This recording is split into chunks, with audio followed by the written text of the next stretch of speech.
तो well dear students, मैं एजाज लडन फिर से एक बार आपका स्वागत करता हूं। देखिए यहाँ पे प्रश्न है, हर सामाजिक विभिन्नता सामाजिक विभाजन का रूप नहीं लेती कैसे। मतलब समझिए, समाज में जो सामाजिक विभिन्नता है ये विभिन्नता विभाजन का रूप नहीं लेता है। यानी बहुत सारा ऐसे सामाजिक विभिन्नता हैं जो विभाजन का रूप लेता है, लेकिन कुछ ऐसे विभिन्नताएं हैं जो विभाजन का रूप नहीं लेता है। तो कैसे नहीं लेता है, इसी बात को हमें उत्तर में बताना है। आपको यहाँ दो शब्द समझना बहुत जरूरी है। पहला तो है सामाजिक विभिन्नता और दूसरा शब्द है सामाजिक विभाजन। सामाजिक का मतलब होता है समाज का, तो सामाजिक विभिन्नता मतलब समाज का विभिन्नता। तो देखिए सामाजिक विभिन्नता क्या होता है समझिए। हमारे देश में विभिन्न जाति धर्म के लोग रहते हैं, है ना। विभिन्न जाति धर्म के जो लोग रहते हैं तो इसी को हम लोग बोलेंगे सामाजिक विभिन्नता। विभिन्नता का मतलब होता है भिन्नताएं, अलग अलग। तो ये विभिन्न प्रकार को ही विभिन्नता बोलेंगे। तो ये विभिन्न प्रकार के जाति धर्म के लोग जो रहते हैं इसी को बोलते हैं विभिन्नता। और विभाजन का मतलब होता है अपने आप को अलग सोचना, विभाजन कर लेना, अपने आप को अलग कर लेना, विभाजित कर लेना। तो ये विभिन्न प्रकार के जाति धर्म के लोग हैं तो इसको बोलेंगे सामाजिक विभिन्नता।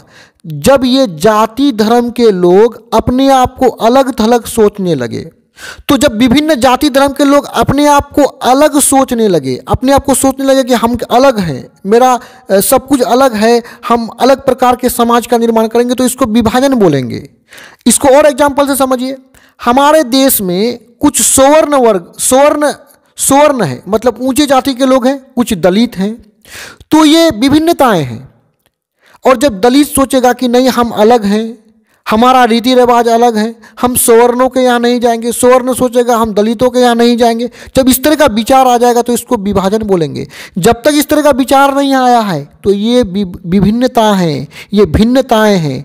अलग अलग का विचार आ गया, अपने आप को अलग सोचने लगा, तो इसी को विभाजन बोलेंगे। तो आइए उत्तर में इसको देख लेते हैं। यहाँ उत्तर में क्या है, ये आवश्यक नहीं कि हर सामाजिक विभिन्नता सामाजिक विभाजन का रूप ले ले। ये जरूरी नहीं है कि समाज में जितने भी विभिन्नताएं हैं वो विभाजन का रूप ले ले। कभी हम लोग मिलजुल करके भी रहते हैं।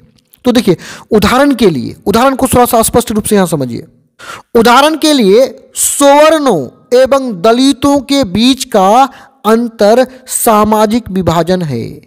अभी सवर्ण मतलब ऊंचे जाति के लोग और दलितों के बीच का जो अंतर है वो विभाजन का रूप है। क्यों?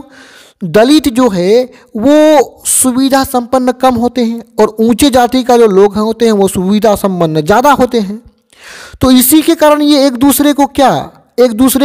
दूसरे से अलग समझते हैं। तो जो ही अलग समझा तो विभाजन कर लिया, अपने आप को क्या कर लिया, विभाजन कर लिया, अपने आप को अलग कर लिया, अपने आप को बांट लिया, जिसको सामाजिक विभाजन कहेंगे। क्योंकि पूरे देश में अब सामाजिक विभाजन क्यों हुए, देखिए इनके भी सामाजिक विभाजन क्यों है इसको देखिए। क्योंकि पूरे देश में दलित भेदभाव के शिकार है, जबकि सवर्ण सुविधा युक्त एवं खुशहाल होते हैं। इससे दलितों को ये महसूस होने लगता है कि वह दूसरे समुदाय का है। इससे दलितों को ये महसूस होने लगता है कि वह दूसरे समुदाय का है। लेकिन जब राष्ट्र की बात होती है तो सभी समुदाय एक हो जाते हैं। यानी यहाँ तो सामाजिक विभाजन है, लेकिन राष्ट्र की बात होता है तो हम क्या एक हो जाते हैं। हम जितने भी ऊंच नीच है सबको भूल जाते हैं। ये विभाजन तब समाप्त हो जाता है। तो यहाँ पे ये वीडियो समाप्त होता है। डिस्क्रिप्शन में और भी वीडियोस के लिंक है। धन्यवाद।